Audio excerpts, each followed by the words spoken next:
አጨቃጫቂ ነው ብዙ ጊዜ። ለምን ሰዎች ብዙ ጊዜ መልስ የሚሰጡት ከሚታየው ነገር ተነስተው ስለሆነ በቤተ ክርስቲያን ከሚታዩ ነገሮች ይነሱና ከዛ በኋላ ያው ከጴንጤዎች ውስጥ መንፈስ ሲወጣ ያውና ከከሊት ወጥቷል፣ ከከሌ ወጥቷል፣ ከሌ ጮኋል። ስለዚህ እኛ ማኞች ውስጥ እርኩስ መንፈስ ሊገባብን ይችላል ብለው ከሚታየው ነገር በአብዛኛው የሚታይ 80% ከሚታየው ነገር ተነስተው መልስ ይሰጣሉ። እዚህ ያለነው ሰዎች ደግሞ እርግጠኛ ነኝ መልስ የምንፈልገው ከምናየው ከምንሰማው ወይ ከሆነው ነገር ተነስተን ሳይሆን ከእግዚአብሔር ቃል አንጻር ነው ብለን እናስባለን። ስለዚህ እንደ እግዚአብሔር ቃል ነው መልስ መስጠት ያለብን። ባጭሩ በአማኞች ውስጥ እርኩስ መንፈስ በስጋቸው ውስጥ ሊያድር ይገባ ይችላል ወይ ማለት ይሄ ጥያቄ በተዘዋዋሪ ምን ማለት ነው? በሌላ አነጋገር በሐዋርያው ጳውሎስ ውስጥ በስጋው ውስጥ ወይም ሐዋርያው ጳውሎስን እርኩስ መንፈስ ሊገባበት ይችላል ወይ? ሐዋርያው ጴጥሮስን እርኩስ መንፈስ ሊገባበት ይችላል ወይ? ድንግል ማርያም ውስጥ እርኩስ መንፈስ ሊገባባት ይችላል ወይ? ወይ ቀደሙ ክርስቲያኖች እነ ያዕቆብ ውስጥ እርኩስ መንፈስ ሊገባባቸው ይችላል ወይ ብሎ እንደመጠየቅ። ምክንያቱም እነሱም አማኞች ናቸው፣ እኛም አማኞች ነን። እኩል ነው ዋጋ የተከፈለው፣ እኩል ነው የተገዛ የተቤዠ ነው ስጋችን በዋጋ የተገዛው እኩል። ስለዚህ አንድ ሰው ደፍሮ ይህንን ጥያቄ ሲጠይቅ እንዲህ ብሎ ይጠይቅ፣ ሐዋርያው ጳውሎስ ውስጥ ግን ሰይጣን አስገድዶት ይገባበት አይችልም ወይ? ጴጥሮስ ውስጥ እርኩስ መንፈስ እንደው ገፍትሮ መግባት አይችልም ወይ? እና ሊኖርበትና አእምሮን ሊያሳጣው አይችልም ወይ ብሎ ሊጠይቅ ይችላል።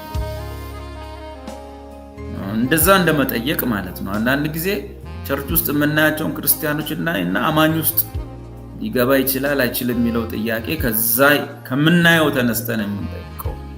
እንግዲህ መመለስ ያለብን ግን ከምናየው ተነስተን መሆን የለበትም። የሚታዩ ነገሮች መረጃዎች ናቸው። የእግዚአብሔር ቃል ደግሞ መረጃ አይደለም፣ ትሩዝ ነው፣ እውነት ነው፣ ትሩዝ ነው፣ የእግዚአብሔር ፕሪሴፕትስ ነው። ስለዚህ መረጃን ተጨባጭ የሆኑ መረጃዎችን እነዚህ ላይ ተመስርተን መልስ መስጠት ከመጽሐፉ ሊያወጣን ስለሚችል እኛም በአይናችን እያየን ቢሆንም እየሰማን ቢሆንም እየተመለከትንም ቢሆንም ጨዋታው ምን እንደሆነ አንዳንዴ ባይገባንም ነገር ግን እኔ መልስ የምሰጠው ከእግዚአብሔር ቃል ተነስቼ። እንግዲህ በክርስቶስ የመስቀል ስራ የቤዞስ ስራ ካገኘናቸው ጥቅሞች ውስጥ ወይም በረከቶች ውስጥ አንዱ የዘላለም ሕይወት ማግኘት ብቻ አይደለም፣ የእግዚአብሔር ልጅነትን ማግኘት ብቻ አይደለም፣ መጽደቅ ወይም ጽድቅ መቆጠሩ ብቻ አይደለም። ይሄ ራሱ ያን የወደቀው ስጋ እና የርኩሳን መናፍስትም ማደሪያ የመሆን ብቃት የነበረው ይሄ ስጋም መስቀል ላይ በተከፈለ ዋጋ ተገዝቷል። መስቀል ላይ ለመንፈሴ፣ ለነፍሴ፣ ለስጋዬ ነው ስራ የተሰራው፣ ለአንዱ ወገን አይደለም። ይሄ ለመንፈሴ ሞቶ የዘላለም ሕይወት አግኝቻለሁ፣ የነፍሴ ነገር ገና ቆርጦ አልታወቀም፣ ስጋዬማ ተውት የሚል አይደለም። መጽሐፉ የሚለው ምንድነው? ለምሳሌ በቆሮንቶስ ማለት ነው አንደኛ ቆሮንቶስ ምዕራፍ 6 ላይ ወይስ ቁጥር 19 እና 20 ወይስ ስጋችሁ ከእግዚአብሔር የተቀበላችሁት በእናንተ የሚኖረው የመንፈስ ቅዱስ ቤተ መቅደስ እንደሆነ አታውቁምን? በዋጋ ተገዝታችኋልና ለራሳችሁ አይደላችሁ ይላል። በዋጋ ተገዝታችኋል። ለዚህ በክርስቶስ የመስቀል ስራ የቤዞስ ስራ ውስጥ አንዱ ለኔ ለጳውሎስም ይሁን ለጢሞቴዎስም ይሁን ለድንግል ማርያምም ይሁን ደግሞ እኛ ጋር መተን ለበቀለም ለአስቴርም የተከፈለ ዋጋ እኩል ነው እና ስጋችን በዋጋ ተገዝቷል። አንድ ሁለተኛ ስጋችሁ የጌታ ነው ይላል፣ የኛ አይደለም ማለት ነው። የጌታ ሥጋ እንደሆነ አታውቁም? በዋጋ ተገዝታችኋልና፣ ሥጋ ግን ለጌታ ነው ወዘተ ይላል። እንግዲህ ይሄ የተጻፈው ቃል ቸርች ውስጥ ማክሰኞ ጸሎት ላይ ወይም ሮብ ጸሎት ላይ የምናየውን አይደለም። አሁን ማወራው በእግዚአብሔር ቃል መሰረት በመስቀል ላይ ከተሰሩ ስራዎች ውስጥ አንዱ ከዘላለም ሕይወትም ባሻገር ከጽድቅም ባሻገር የአማኝ ሥጋው መገዛቱ፣ የአማኝ ሥጋ ተገዝቶ የጌታ ሆኗል። ሥጋ የጌታ በዋጋ ተገዝታችኋል። ያ ብቻ አይደለም፣ ተገዝተን ደግሞ ሥጋችን በዋጋ ተገዝቶ ዝም ብሎ ቁጭ አላለ። በእናንተ የሚኖረው ማለት አባይድ የሚያደርገው ጠዋት እስከ ማታ 24 ሰዓት 365 ቀን ባጭሩ ከእናንተ ሊለይ የማይችለው ማለት ነው። በእናንተ የሚኖረው ማለት ሌላ ትርጉም የለውም። ጥሎ ሊሄድ የማይችል ሊለይ የማይችል ማለት ነው። አባይድ ማድረግ ማለት ያ ነው። በቃ ቤቱ አድርጎ ሰርቶ ሲኖርበት ነው። እና እንደ የሱ የመንፈስ ቅዱስ መቅደስ ወይም በእናንተ የሚኖረው የመንፈስ ቅዱስ ቤተ መቅደስ መሆናችሁ አታውቁም ወይ ብሎናል። ስለዚህ አሁን እንግዲህ እናውቃለን ማለት ሥጋችን በዋጋ ተገዝቷል። የኛ አይደለም የጌታ። አሁን ጥያቄው ምን ሊሆን የሚችለው ምንድን? ሥጋችን በዋጋ ተገዝቷል አልተገዛም የሚለውን መመለስ። በዋጋ ከተገዛ የጌታ ከሆነ በውስጡ ደግሞ መንፈስ ቅዱስ አባይድ ከሆነ ካረገ በጌታ ሥጋ ውስጥ እርኩስ መንፈስ ሊገባ ይችላል ወይ? ከእንደገናስ ደግሞ ገባ እንበል፣ በአማኙ ሥጋ ውስጥ መንፈስ ቅዱስ መኖሪያ አድርጎታል። ልክ ሰው ቤት ሰርቶ እንደሚኖር ማለት የመንፈስ ቅዱስ ማደሪያ ነን። ኢየሱስ ለዘላለም በእናንተ ውስጥ መንፈስ ቅዱስ ስለሚኖር ታውቁታላችሁ ብሎናል። እና ቢገባስ እንዴት ነው መንፈስ ቅዱስና እርኩስ መንፈስ ሁለቱ ተቻችለው በአንድ ሰውነት ውስጥ የሚኖሩ? መንፈስ ቅዱስና እርኩስ መንፈስ አንድ ላይ፣ ብርሃንና ጨለማ ማለት፣ እርኩስና ቅዱስ ማለት እንዴት ነው በሰውዬ ውስጥ የሚኖር? ስለዚህ የሆነ ቦታ ላይ የተበላሸ ነገር አለ ማለት ነው። ከምናየው ነገር ተነስተን ስናስብና ቃሉን ስናስብ የሆነ ቦታ ላይ የሆነ የተምታታ ነገር አለ፣ የሆነ መስመር የለቀቀ ነገር አለ፣ ያልተሟላ ነገር አለ። በተረፈ እኔ ክርስቲያን ነኝ። ሥጋዬ በዋጋ ተገዝቷል። ሥጋዬ የኔ አይደለም የጌታ ነው። መንፈስ ቅዱስ ደግሞ ለዘላለም ሊኖርበት ገብቷል። ከዚህ የተነሳ ሥጋዬ የሰይጣን ሊሆን አይችልም። ጌታ አለው፣ የገዛው አለ፣ ባለቤት አለ። ባለቤቱ ደግሞ የጨለማው ኃይል ሊነጥቀው የሚችለው አይደለም፣ ጌታ ኢየሱስ ስለሆነ ባለቤቱ። ስለዚህ ሊሆን የሚችል ግን ሌላ ነገር አለ። እንደየሰው ትርጉም ቢለያይ በጳውሎስ ሕይወት ውስጥ ያየ ነው። በአንደኛ ቆሮንቶስ 5 ውስጥም ምናልባት ባለው ወንድማችን የምናየው ሁለት ነገሮች አሉ። ጥቃትና ተዋርሶ ወይም መዋረስ መግባት። ምን ማለት ነው? የእርኩስ መንፈስ ጥቃት አለ። እንደገና ደግሞ እርኩስ መንፈስ ሰው ውስጥ ይገባል። ሁለቱ የተለያዩ ነገሮች ናቸው። እርኩስ መንፈስ ሰው ውስጥ ሲገባ ማለት ፖሰሽን ነው። ፖሰስድ ሲያደርገው በሰውየው ውስጥ ገብቶ የሰውየውን አእምሮም ተፈጥሮም ፖሰስድ ሲያደርገውና ሲዋሃደው። ስለዚህ እሱ አንዱ ነው ፖሰስድ መሆን።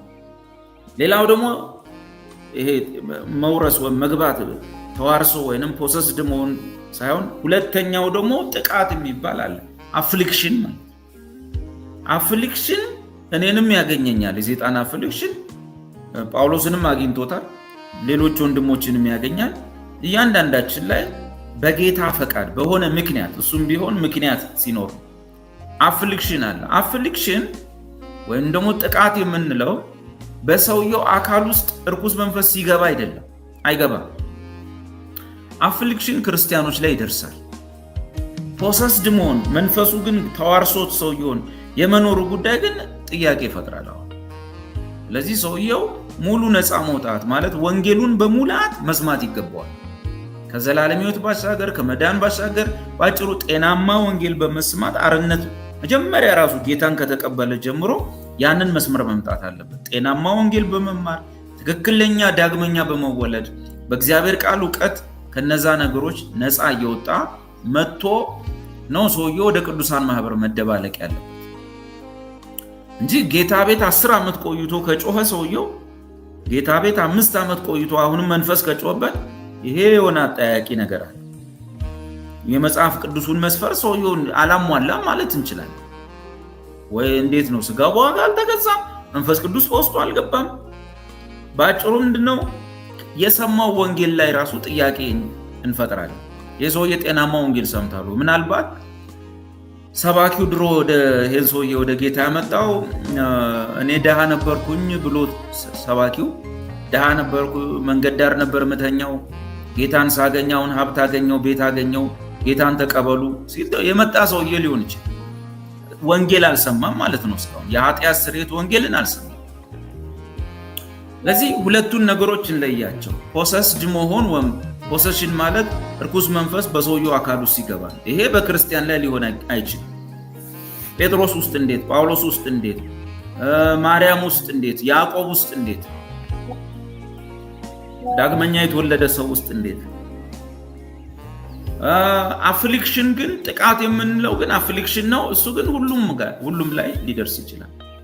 ጥቃት በስጋችን ላይ የሚፈጸም ጥቃት ማለት ነው። ከውጭ ሆነና እርኩስ መንፈስ ከውጭ ሆኖ በክርስቲያኖች ተፈጥሮ ላይ ወይም ሰውነት ላይ የሚልከው ጥቃት ማለት ነው።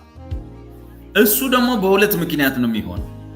በሁለት ምክንያት የክርስቲያኖች ስጋ ሰይጣን አፍሊክት ሊያጠቃው ይችላል ከርቀት ሆኖ በሁለት ምክንያት። አንደኛው ምክንያት በብዙ ክርስቲያኖች ላይ ያ ምክንያት በአብዛኛው ምናልባት 99 ምናምን አይመጣም። አንደኛው ምክንያት እሱ ምንድነው? የመገለጥ ታላቅነት።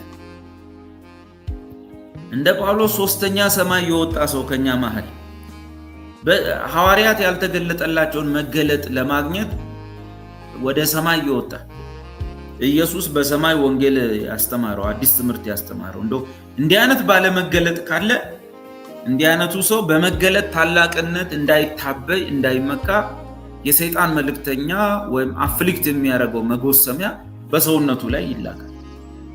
ግን ይሄ በጳውሎስ ላይ ነው ያየነው፣ ኢቭን በጴጥሮስ ላይ አላየንም። ስለዚህ በዚህ ሚዲያ ውስጥ ያላችሁ ሰዎች ይሄኛው የመጀመሪያው ምክንያት አይመለከታችሁም ማለት ነው።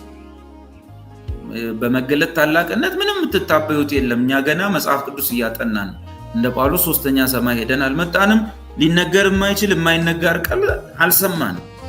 ስለዚህ ጳውሎስ በመገለጥ ታላቅነት እንዳይታበይ የስጋው መጎሰሚያ የሰይጣን መልእክተኛ ተሰጥቶታል። እሱ አፍሊክሽን። ምናልባት የአንደኛ ቆሮንቶስ 5 ወንድም ደግሞ ሌላ ምክንያት። ሌላው ሁለተኛው ምክንያት የአፍሊክሽን ወይም የጥቃት ሁለተኛው ምክንያት የተገለጠ ኃጢአት።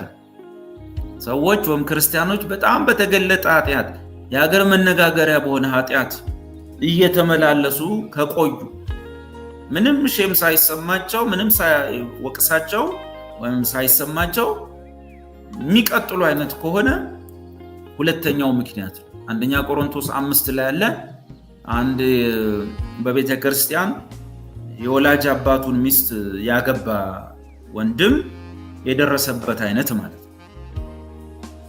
እና ትንሽ ለከተማውም መነጋገሪያ ነው። በአሕዛብ ዘንድም ተሰምቶ ማያውቅ ነው። እንዲህ ያረጋ ልጁ ምንም ምፍረት የለውም፣ ሴትዮዋ ምፍረት የላቸው፣ ቸርች ተያይዘው ይመጣሉ። ስለዚህ ጳውሎስ ይህ ሰው በስጋው ላይ ስጋው እንዲቀጣ ለሰይጣን እንዲሰጥ ፍርዴ ነው አለ። እንደዚህ ትንሽ በቃ ለጆሮ ጭው የሚያደርግ ነገር ሆነው ምንም ግን የማይመለሱና ክርስትናውን በጣም የሚያስወቅሱ ሰዎች ሲኖሩ ይፈጸማል አፍሊክሽን። በስጋቸው ላይ ሰይጣን መልእክተኛ ጥቃት ወይም ቅጣት እንዲፈጸምባቸው ነው እንጂ ከመሬት ተነስቶም ሰይጣን በፈለገ ሰዓት እያንዳንዱን ክርስቲያን አፍሊክት ሊያደርግም አይችልም። ዛሬ ራሱ በዚህ ሚዲያ ያላችሁ ሰዎች ከአፍሊክሽን ነፃ ናችሁ። ዛሬ ላይ ራሱ ባትሆኑ ኖሮ አትመጡም። ስለዚህ ከመሬት ተነስቶ የሚያደርገው አይደለም። በጌታ ፈቃድ፣ በጌታ እውቀት፣ በእነዚህ ሁለት ምክንያቶች አንድ በመገለጥ ታላቅነት፣ ሁለት ደግሞ በተገለጠ አነጋጋሪ ኃጢአት ሰው ማይመለስ ሲሆን አፍሊክሽን ይመጣል። ፖሰስድ መሆን ግን ፖሰሽን የሚባለው ግን በክርስቲያኖች ላይ ሊሆን ይችላል።